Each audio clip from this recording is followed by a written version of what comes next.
एक आदमी मेज पर रखे फोन को घूर कर देख रहा था, मानो किसी चीज की प्रतीक्षा कर रहा हो। गंजे आदमी ने उसे शांत कराते हुए कहा, शांत रहिए सर, वहाँ की स्थिति के बारे में मैं निश्चित नहीं हूँ। मुझे लगता है फोन कॉल बहुत देर से आएगा। ली बोंगवॉन कहता है, मैं उसकी हालत देखकर हंस रहा हूँ। कितना अजीब है ना, मैंने 9 साल इंतजार किया, मैंने उसे बर्बाद करने के कई योजनाएं बनाई। मुझे लगा था मुझे और समय तक इंतजार करना पड़ेगा। मैं धैर्यपूर्वक बदला लेने के लिए इंतजार करता रहा। उस कमीने ने मेरे साथ जो किया उसका हिसाब लूं, पर अब देखो सब कुछ जल्दी हो रहा है। मुझे रेड शर्ट का बहुत धन्यवाद देना, जिसने मेरा काम आसान कर दिया। मेरी लंबी प्रतीक्षा अब बस एक फोन कॉल पर खत्म होने वाली है। उसने आह भरी। कहना वाकई मुश्किल है, पर शायद मैं हमेशा उस दिन का इंतजार कर रहा था जब ये लंबा युद्ध खत्म होगा। भले ही परिणाम सिर्फ जीत या हार ही हो, पर किसी वजह से इस बिंदु पर ली बोंगवॉन ने धीरे से चश्मा उतारा। फिर उसने अजीब सी मुस्कान छोड़ी। मैं अजीब तरह से राहत महसूस कर रहा हूँ। अब उसका मरने का समय आ गया है। अगले दृश्य में रेड शर्ट कहता है, मुझे लगता है तुम्हें मुझे देखकर डर लग रहा है। मैं बस अपने हिसाब निपटाने आया हूँ। अगर तुम लोग मुझे टाइम लगाओगे तो मैं तुम सबको रास्ते से हटा दूंगा। सुरक्षा प्रमुख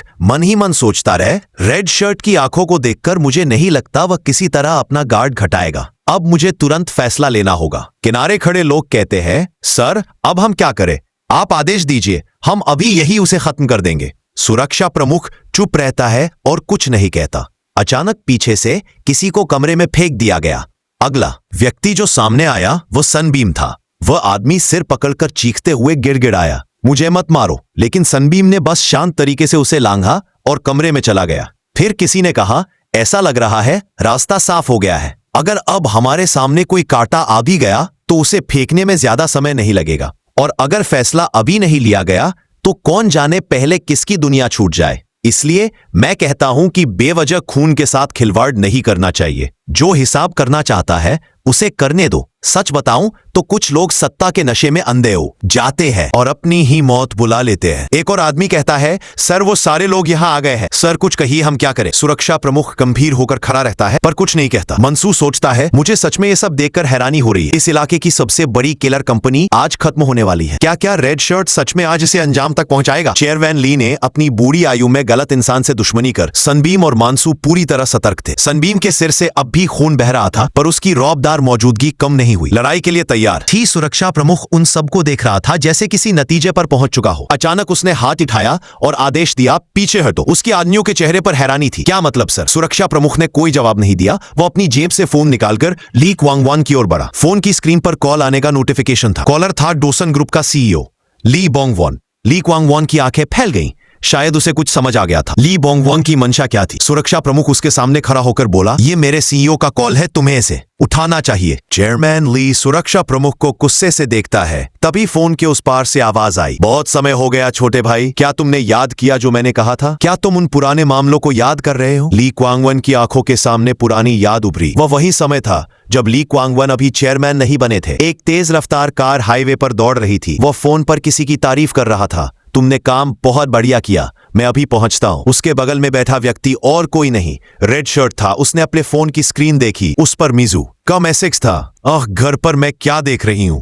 ली बोंगवॉन ने उसकी ओर देखा और मुस्कुराकर कहा, लगता है तुम आज कुछ ज्यादा ही उत्साहित हो। तुम्हारे साथ कुछ अच्छा हुआ क्या? रेड शर्ट कहता है, आज मेरी पत्नी का जन्मदिन है, पर ओवरटाइम काम होने की वजह से वो घर पर रह गया। उसने अभी अभी उसे खोला है और लगता है उसे वाकई बहुत पसंद आया। ली बोंगवॉन कहता है, मुझे पता था कि मैं तुम्हारे बहुत करीब हूं, पर मुझे नहीं पता था कि तुम्हारे किसी और खास के भी होने का मामला है। वैसे ये बहुत अच्छी बात है। रेड शर्ट मुस्कुराकर कहता है, वो वाकई बहुत अच्छी है, मैं उसे बहुत प्यार करता हूं। ली बोंगवॉन जवाब देता है, मैं भी आज बहुत अच्छा महसूस कर रहा हूं।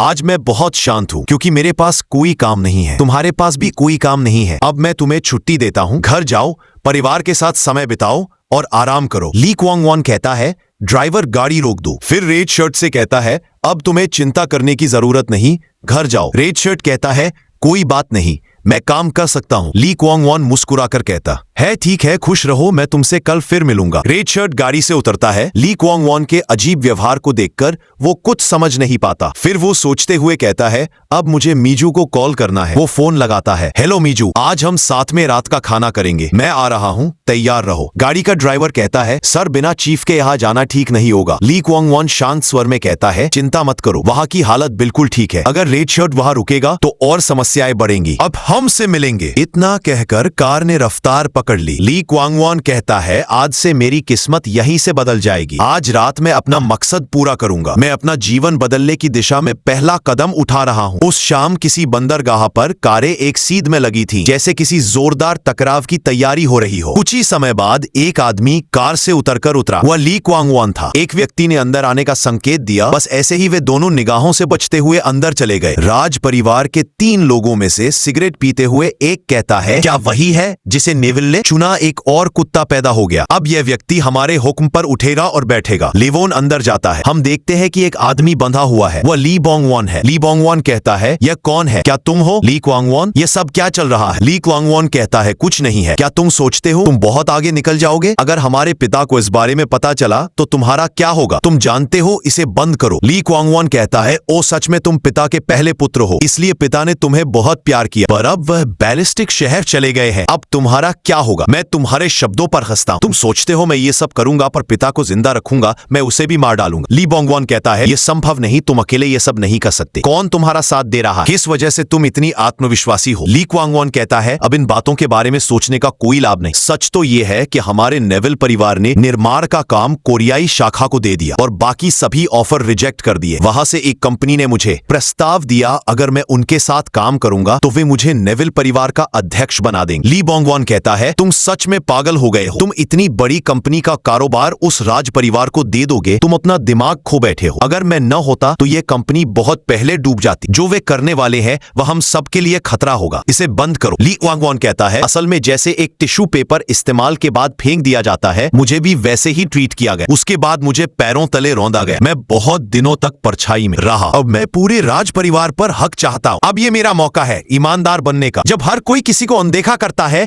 और कोई उसे महत्व नहीं देता तो कैसा लगता है? तुम इसे कैसे समझाओगे? अब मैं तुम्हें यह समझाऊंगा। मैं तुम्हारी जिंदगी को नए तरीके से सजा दूंगा। मुझे उम्मीद है कि तुम उस जिंदगानी में सुकून पाओगे जो मैं तुम्हारे लिए सजाऊंगा। इसके बाद ली क्वांगवान शैतानी हंसी के साथ कहता है, अब देखो मैं तुम्हें मजा दिखाऊंगा, मैं अपना बदला लूंगा। फिर ली क्वांगवान कहता है कि मेरे भाई की सर्जरी शुरू कर दो। उस व्यक्ति ने कहा, मैं उसका दाहिना हाथ काटूं या बायां? क्या करूं? ली बोंगवान कहता है, रुको रुको, अब ये सब मत करो। रुको, तुम कुछ गलत फहमी कर रहे हो। ली क्वांगवान कहता है, जाओ और उसकी टांगे काट दो। ऐसी तरह काटो कि वह सिर्फ दर्द में चिल्ला सके। अब तुम्हारे लिए जो भी होगा मुझे परवाह नहीं। तुम अच्छे बनो, मैं जा रहा हूं। तब ली बोंगवान डर के मारे चिल्लाता है, रुको ली क्वांगवान, रुको, ये सब मत करो। हम लोग बस एक गलत फहमी में है। कृपया रुक जाओ, मैं माफी मांग रहा हूं, मुझे माफ कर दो प्लीज। पास खड़े किसी ने कहा, नए अध्यक्ष को बधाई, आपको शुभकामनाएं। ली बोंगवान बोला, याद है तुम कैसे शैतान की तरह हंसते थे? तुम नए अध्यक्ष बने और हमें धोखा दिया। ये सब याद है तुम्हें? तुमने काम बहुत अच्छी तरह किया। वाकई जब मैं जिंदा था और मेरे पैर कटे थे उस वक्त बहुत मजा आया था। अब तुम्हारी बारी है, अब तुम इसका आनंद लो। आशा है तुम्हारे और भी लोग तुम्हारे साथ मिलकर और करेंगे। सब कुछ जानने के बाद भी तुम्हारी सत्ता की हवस में तुमने हमारे पिताजी को भी मार डाला। अब जो व्यक्ति तुम्हारे सामने खड़ा है वो तुम्हें चेयरमैन के पद से रिटायर होने की शुभकामनाएं दे रहा है। आज मैं आखिरी बात कहना चाहता हूँ, मेरी किस्मत बहुत अच्छी है। इसी किस्मत ने मुझे तुमसे बदला लेने का एक महान मौका दिया है। कमीने, अब मर जाओ। मैं तुम्हें शाप देता, अगर तुम कुछ कर सकते हो तो मुझे रोक कर दिखाओ।